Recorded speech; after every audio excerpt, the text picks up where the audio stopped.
Hello guys, this is Arkneil Gaming and we'll be getting a Saint Seiya skin.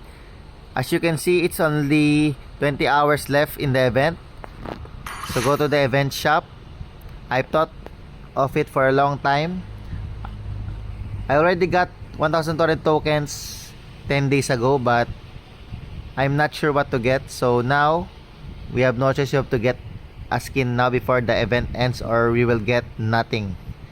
So the choice is Badang, Chu, and Valier. So I'm going to choose Valier. Leo Iki. Why? Because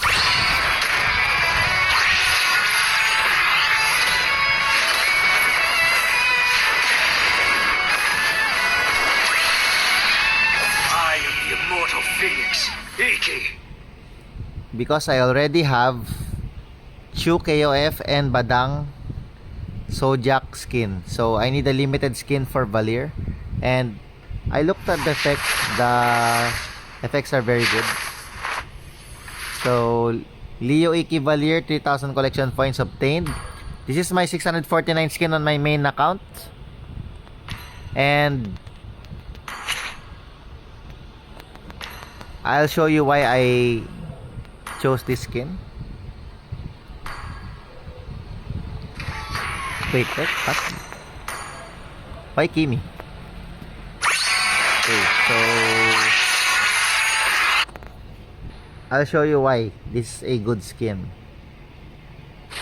The first skill, look at the awesome planet design. And the second skill, nice phoenix design. And also the ultimate, look at the rotating planets. Very cool. So that's it guys. What skin did you get? Comment down on the comment section below. Wait, let me use up all my tokens. I already have a lot of this rare skin fragment and also this hero fragment. I don't need it anymore, so I have a choice of this spray paints, but I'll just choose the candy and maybe one of this. That's it guys. Thank you for watching. Bye bye.